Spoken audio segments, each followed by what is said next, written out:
This is all about celebrating our dark skies and darkness, a beth ni'n gallu gweld pan ni'n edrych lan, what we can see when we look up.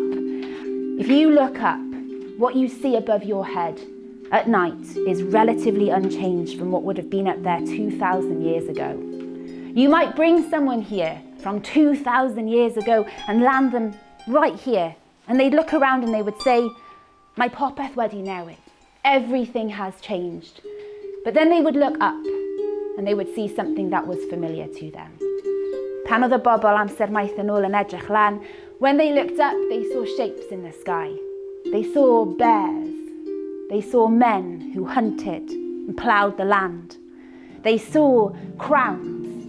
They saw animals. They saw people and gods and goddesses whirling up there above our heads.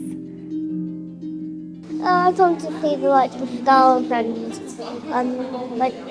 stories about meteorites and everything. Yeah. I learned that meteorites are really heavy.